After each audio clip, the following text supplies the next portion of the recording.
திராவிட model ஆட்சியில் இந்து சமய அறநிலையத்துறையின் வரலாற்றில் இல்லாத அளவிற்கு எண்ணிலடங்கா திருப்பணிகள்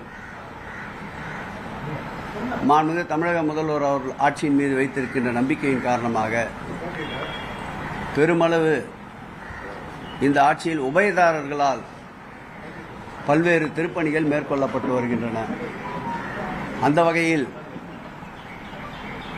அருள்மிகு சேமாத்தம்மன் திருக்கோயிலில் இந்த திருக்கோயில் இந்த பகுதி வாழ் மக்களுக்கு திருவிழா காலங்களில் அவர்கள் இல்லத்தினுடைய சுப நிகழ்ச்சிகளில் பெரும்பாலானோர் இந்த திருக்கோயிலுக்கு வந்து வேண்டுதலையும் அவருடைய மனமகிழ்ச்சியும் பகிர்ந்து கொள்ளுகின்ற ஒரு ஆலயமாக இந்த பகுதியில் இந்த ஆலயம் திகழ்ந்து கொண்டிருக்கின்றது. இந்த ஆலயத்தினுடைய மண்டபம் புனரமைக்கப்பட வேண்டும் என்றும் இந்த ஆலயத்துடைய திருப்பணிகள் மேற்கொண்டு பக்தர்கள் எண்ணிக்கைக்கு ஏற்றாற்போல் அனைத்து சன்னதிகளும் புதுப்பிக்கப்படுவதோடு பக்தர்கள் எளிதாக தரிசனம் செய்வதற்கு உண்டான ஒரு சூழலை அமைக்க வேண்டியும் திருக்கோயிலுக்கு சொந்தமான இந்த குளம் பல்வேறு ஆக்கிரமிப்புகளுக்கிடையே குளத்தில் தூய்மையான நீர் வந்து சேர்கின்ற வகையிலே வடிவமைப்பதற்கும் முழு முதற்கொண்டு துறைக்கு அழுத்தம் தந்து பல்வேறு பணிகளை இன்றைக்கு மேற்கொள்வதற்கு காரணமாக இருக்கின்ற இந்த வட்டத்துடைய மாநகராட்சி மாமன்ற உறுப்பினர் சென்னை பெருநகரத்துடைய மேயருமான அன்பிற்கினிய பிரியா அவர்களுக்கும்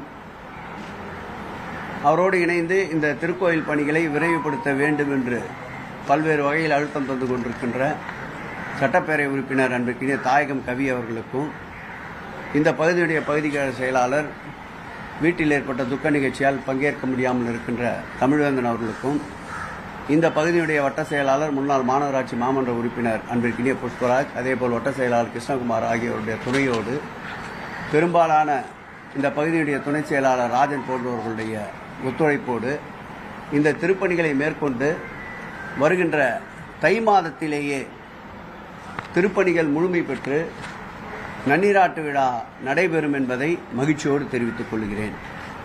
இந்த ஆட்சியில் உபயதாரர்கள் அதிக அளவு பங்களிப்பை ஏற்படுத்துகிறார்கள் என்று குறிப்பிடுகின்ற போது சொன்னேன். இந்த ஆட்சி ஏற்பட்ட பிறகு இதுவரையில் உபயதாரர்கள் நிதி என்று பார்த்தால் 1471 கோடி ரூபாய் இதுவரையில் உபயதார் நிதியாக வரப்பெற்றிருக்கின்றது. இந்த திருக்கோயிலுக்கு கூட பார்த்தால் முன்மண்டபம் ஈரோட்டை சார்ந்த என்னுடைய நண்பர் சத்தியமூர்த்தி என்பவர் உபயதாரர் நிதியிலிருந்து 50 லட்சம் ரூபாய் செலவிலே இந்த பணிகளை மேற்கொண்டு வருகின்றார். அடுத்த மாத இறுதிக்குள் இந்த பணிகளை நிறைவு பெற்று இதை பக்தர்களுடைய பயன்பாட்டிற்கும் திருக்கோயிலுடைய பயன்பாட்டிற்கும் அர்ப்பணிக்கப்படும் என்பதை மகிழ்ச்சியோடு தெரிவித்துக் கொள்கிறேன்.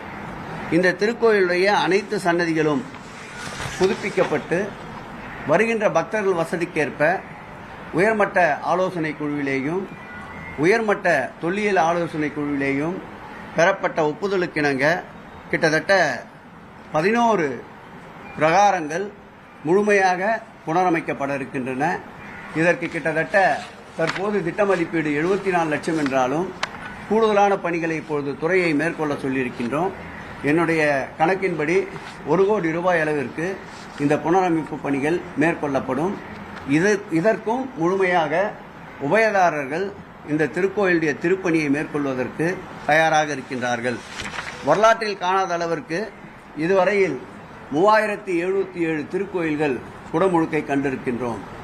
நாங்கள் கூட ஏற்கனவே கூறுகின்ற பொழுது 3000 திருக்கோயில்கள் தொடுகின்ற பொழுது 3500 திருக்கோயில்களை வருகின்ற தேர்தல் அறிவிப்புக்கு முன்பு குடமுழுக்கு நடைபெறும் என்று கூறியிருந்தோம்.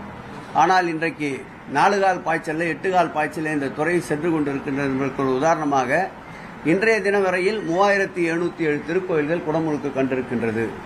அதில் விசேஷம் என்னவென்றால் புரட்டாசி மாதம் வந்துவிட்டாலே குடமுழுக்குகள் மேற்கொள்ள மாட்டார்கள். இன்றைக்கு கூட ஒரு திருக்கோயிலுடைய குடமுழுக்கு நடைபெற்றுக் கொண்டிருக்கின்றது.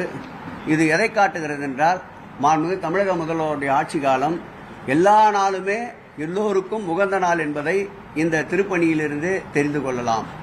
அந்த வகையில் இதுவரையில் நிலமீட்பு என்பது 8000 கோடியை தாண்டி இருக்கின்றோம்.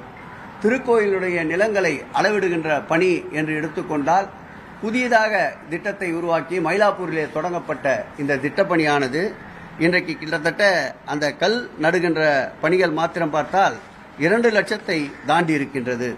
வருகின்ற காலங்களில் எல்லைக்கற்கள் மாத்திரம் இதுவரையில் 1,41,820 எல்லைக்கற்கள் HRNC என்று பெயரிடப்பட்டு அந்த எல்லைக்கற்கள் நடப்பட்டிருக்கின்றது. திருப்பணிகள் என்று எடுத்துக்கொண்டால் இதுவரையில் நடைபெறுகின்ற திருப்பணிகளில் 14,746 திருப்பணிகள் இதுவரையில் நிறைவு செய்யப்பட்டிருக்கின்றது.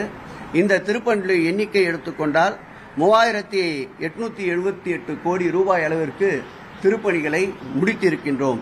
எடுத்துக்கொள்ளப்பட்டிருக்கின்ற மீத பணிகள் என்று எடுத்துக்கொண்டால் 12,199 திருக்கோயில்களில் ஒட்டுமொத்தமாக 27,672 பணிகளை மேற்கொண்டிருக்கின்றோம்.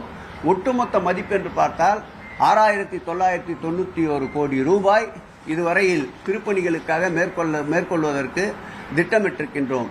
இந்த ஆட்சியை பொறுத்தளவில் வளர்ச்சிப் பணிகள் ஒரு புறம் என்றால், திருக்கோயிலுடைய திருப்பணிகள் மறுபுறம் என்றால், பக்தர்களுடைய பிரார்த்தனைகளுக்கு ஏற்ப பக்தர்களுடைய முடிக்காணிக்கை மண்டபம், அதேபோல் பக்தர்களுடைய காணிக்கைக்கேற்ப அவர்களுடைய நேர்த்திக்கடன் செலுத்துவதற்கு திருத்தேர்கள், பாதுகாக்கப்பட்ட திருக்குளங்கள், அதேபோல் திருக்கோயிலுக்கு வந்து செல்லுகின்ற அதிக பக்தர்கள் கூடுகின்ற இடங்களில் மருத்துவ வசதி, குடிநீர் வசதி, கழிப்பிட வசதி, அதேபோல் நாள்தோறும் கட்டணமில்லா அன்னதானம் என்று பல்வேறு முயற்சிகளில் இந்து சமய அறநிலையத்துறை ஈடுபட்டிருந்தாலும் இதில் கண்ணுறுத்துகின்ற ஒரு சில கூட்டங்கள், குறிப்பிட்டு சொல்ல வேண்டும் என்றால் சங்கிகள், இதற்கு தடைகள் பல உருவாக்கி கொண்டிருக்கின்றன. இந்த தடைகள் எந்த சூழலில் வந்தாலும் அதை தகர்த்தெறிகின்ற திறந்தோள்கள் திராவிட மாடல் ஆட்சியுடைய நாயகன் மாண்புமிகு தமிழக முதல்வருக்கு உண்டு. இந்த இறைப்பணி தொடரும். இந்த இறைப்பணியால் பிற்காலத்தில் மாண்புமிகு தமிழக முதல்வர் அவர்களை அந்த காலத்தில் நிர்மாணிக்கப்பட்ட ராஜராஜ சோழன், ராஜேந்திர சோழன் என்ற பெயர்களுக்கு உரியவர்களாக கல்வெட்டுகளில் இடம்பெறும் என்பதை மகிழ்ச்சியோடு தெரிவித்துக் கொள்கிறேன். அம்மன் திருக்கோயிலை பொறுத்தளவில் இந்த ஆட்சி ஏற்பட்ட பிறகு 1065 திருக்கோயில்களுக்கு குடமுழுக்கை நடத்தியிருக்கின்றோம். திருவிளக்கு பூஜை என்று எடுத்துக்கொண்டால் இதுவரையில் 19 திருக்கோயில்களில், இந்த ஆண்டு 2 திருக்கோயிலை சேர்த்து 21 திருக்கோயில்களில் அம்மனுக்கு மாதந்தோறும் பௌர்ணமி திங்களில் 800 ரூபாய் அளவிற்கு செலவாகின்ற அந்த அம்மன் கோயிலுடைய விளக்கு பூஜைக்கு 200 ரூபாய் கட்டணத்திலே இதுவரையில் 74,000 பேர் இந்த அம்மனுடைய வழிபாட்டிலே பங்கேற்று மகளிர்கள் முழுமையாக மகிழ்ச்சி அடைந்திருக்கின்றார்கள். ஆடி மாதங்களிலே 10 திருக்கோயில்களுக்கு இலவசமாக முழு நேரமும் கூழ்வார்த்தல், அதேபோல் ஆடி மாதங்களில் ஒவ்வொரு திருக்கோயிலும் 10,000 பேர்களுக்கு என்று இலவசமாக மங்கள பொருட்கள் வழங்குதல் என்று எண்ணிலடங்கான புதுமையான திட்டங்களை ஏற்படுத்தி ஒரு ஆன்மீக ஆட்சி என்ற பெயருக்கு உகந்த ஒரு ஆட்சியாக மாண்புமிகு தமிழக முதல்வர் திராவிட மாடல் ஆட்சி திகழ்கிறது என்பதை மகிழ்ச்சியோடு தெரிவித்துக் கொள்கிறேன். சார், இன்னும் சில நாட்களில் வடகிழக்கு பருவமழை எதிர்கொள்ளுறோம். நம்ம வடசென்னை அதிக அளவில் பாதிக்கப்படும். அதுக்கான ஏற்பாடுகள் என்ன மாதிரி செஞ்சு பாதிப்பு வராமல் இருப்பதற்காக மாநகரத்துடைய பெருநகரத்துடைய மேயர் இரவு பகலாக அந்த பணியில் சுற்றி சோண்டு கொண்டிருக்கின்றார். அவர்களுக்கு உதவியாக நாங்களும் எங்களை போன்ற அமைச்சர்களும் சட்டப்பேரவை உறுப்பினர்களும் மாநகராட்சி மாமன்ற உறுப்பினரும் உறுதுணையாக இருப்போம். அதிகாரிகளும் முழுவீச்சில் களத்தில் நின்று கொண்டிருக்கின்றார்கள். மாண்புமிகு முதலமைச்சர் அவர்களும் தொடர் நடவடிக்கைகளை உன்னிப்பாக கண்காணித்துக் கொண்டிருக்கின்றார். மாண்புமிகு தமிழ்நாட்டுடைய துணை முதலமைச்சரும் அதற்குண்டான ஆக்கப்பூர்வமான பணிகளில் அவ்வப்போது பார்வையிடுதல், குளங்களை தூர்வாறுதல், கால்வாய்களை சீரமைத்தல் போன்ற பணிகளும் நடைபெற்றுக் கொண்டிருக்கின்றன. ஆகவே வருகின்ற பருவமழையை எதிர்கொள்வதற்கு அரசும் ஆட்சியும் கட்சியும் தயாராக இருக்கின்றன. உனக்கு என்ன அதில் டவுட்? ஒன்றும் புரியல எனக்கு. அதிலே சூரசம்ஹாரம். இந்த ஆட்சியை எதிர்ப்பவர்களை சூரசம்ஹாரம் செய்கின்ற நிகழ்ச்சிகள் பல நடந்து கொண்டிருக்கின்றன. அந்த வகையில் குலசேகரப்பட்டத்துடைய சூரசம்ஹாரமும் மகிழ்ச்சியோடு எழுச்சியோடு லட்சக்கணக்கான மக்கள் வந்தாலும் அதற்கு தேவையான அடிப்படை வசதிகளை பூர்த்தி செய்வதற்காக நானும் அந்த மாவட்டத்துறை அமைச்சர் அருமையான அனிதா ராதாகிருஷ்ணன் அவர்களும் அந்த மாவட்டத்துறை நாடாளுமன்ற உறுப்பினர் அன்பிற்கினிய கனிமொழி அம்மா அவர்களும் தொடர்ந்து அந்த பணிகளை இங்கிருந்தபடியே ஆய்வு செய்து கொண்டிருக்கின்றோம். நான் நேரடியாக இந்த மாதம் 7ஆம் தேதி குலசேகரப்பட்டினத்திற்கு எங்கள் துறையினுடைய ஆணையாளர் ஸ்ரீதர் அவர்களும் கூடுதல் ஆணையாளர்கள் அன்பிற்கினிய அன்புமணி அவர்களும் நேரடியாக சென்று கலாய்வு செய்தோம். கூடுதலாக கடந்த ஆண்டை விட தேவைப்படுகின்ற கூடுதல் வசதிகளையும் ஏற்படுத்தி தந்திருக்கின்றோம். அந்த திருக்கோயிலில்தான் முதலில் இந்த திருவிளக்கு பூஜையை நடத்தினோம். இன்றைக்கு ஆள்போல் தழைத்து அருகுபோல் பெருத்து 74,000 பக்தர்களை இந்த திருவிளக்கு பூஜை கடந்திருக்கின்றது. அந்த கோயிலில் முழு நேர அன்னதான திட்டத்தை தொடங்கியிருக்கின்றோம். அந்த கோயிலில் மருத்துவ வசதிக்கேற்ப மருத்துவமனையை தொடங்கியிருக்கின்றோம். இப்படி குலசேகரப்பட்டினத்திற்கும் அளவில்லாமல் பக்தர்களுடைய எண்ணிக்கை ஆண்டுக்கு ஆண்டு கூடுவதைப் போல் அடிப்படை தேவைகளையும் ஆண்டுக்காண்டு தேவைகளை அறிந்து அதையும் செய்து கொடுத்து கொண்டு வருகின்றோம். கூட்டணி தர்மத்தை இரண்டு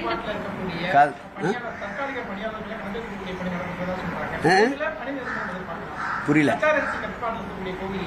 விசாரன்சி கடந்த ஆட்சி காலத்தில் அறிவிப்போடு சென்றுவிட்ட அந்த திட்டம், அதாவது 110 அறிக்கையின் கீழ் 5 ஆண்டுகள் தொடர்ந்து திருக்கோயிலை பணியாற்றுபவர்களை நிரந்தரப்படுத்துவதாக அறிவித்திருந்தார்கள். அது காற்றோடு கலந்த மாசு போல் சென்று விட்டது. இந்த ஆட்சி ஏற்பட்ட பிறகுதான் திராவிட மாடல் ஆட்சியுடைய நாயகன் கிட்டத்தட்ட தற்காலிக பணியாளர்களுக்கு இதுவரையில் சுமார் 2500 பேர்களை நிரந்தர பணியாளர்களாக பணி நியமனம் செய்திருக்கின்றோம். தற்போது 1500 பேர்களை மீண்டும் 5 ஆண்டுகள் பணிபுரிந்தவர்களுக்குண்டான அந்த நிரந்தரப்படுத்துவதற்குண்டான அந்த கோப்பு நிதித்துறையிலே சென்றிருக்கின்றது. அதுவும் இன்னும் ஒரு வார காலம் 10 நாட்களுக்குள் அதற்குண்டான அனுமதியை பெற்று 1300 பேர் மேலும் நிரந்தர பணியாளராக ஆக்கப்படுவார்கள். தொடர்ந்து இந்த நடவடிக்கையில் இருக்கின்ற பொழுதே 5 ஆண்டுகள் பூர்த்தி செய்தவர்களுடைய பட்டியலையும் எடுத்துக் கொண்டு வருகிறோம். இது ஒரு தொடர் நடவடிக்கை. நிச்சயமாக 5 ஆண்டுகள் கடந்தவர்களை இந்த ஆட்சி நிச்சயமாக கை கொடுக்கும். அவர்கள் வாழ்விலே வசந்தம் ஏற்படுகின்ற அளவிற்கு, அவர்கள் குடும்பத்திலே மகிழ்ச்சி நிலைக்கின்ற அளவிற்கு அவர்கள் நிரந்தர பணியாளராக ஆக்கப்படுவார்கள். கூட்டணி தர்மத்தை இரு தரப்பினரும் கைப்பற்ற வேண்டும், கடைபிடிக்க வேண்டும் அப்படின்னு சொல்லி ஜோதிமணி அவர்கள் பேசியிருக்கிறாங்க. செந்தில் பாலாஜி அவர்களோட சமூக வலைதள பதிவு குறிப்பிட்டு இதை சொல்லியிருக்கிறாங்க. நல்ல ஆக்கப்பூர்வமான நிகழ்வு, நல்ல ஆண்டவனுடைய திருத்தலம், யாரையும் குறை சொல்லி பேசக்கூடிய தலம் அல்ல. எது பகைவருக்கும் அருள்வாய் நெஞ்சு என்ற வாசகத்திற்கேற்ப திருக்கோயிலே உட்கார்ந்து கொண்டு இதற்கெல்லாம் பதில் சொல்லி இருக்க வேண்டியதில்லை. வேறொரு களம் இருக்கும், அங்கே சந்திப்போம்.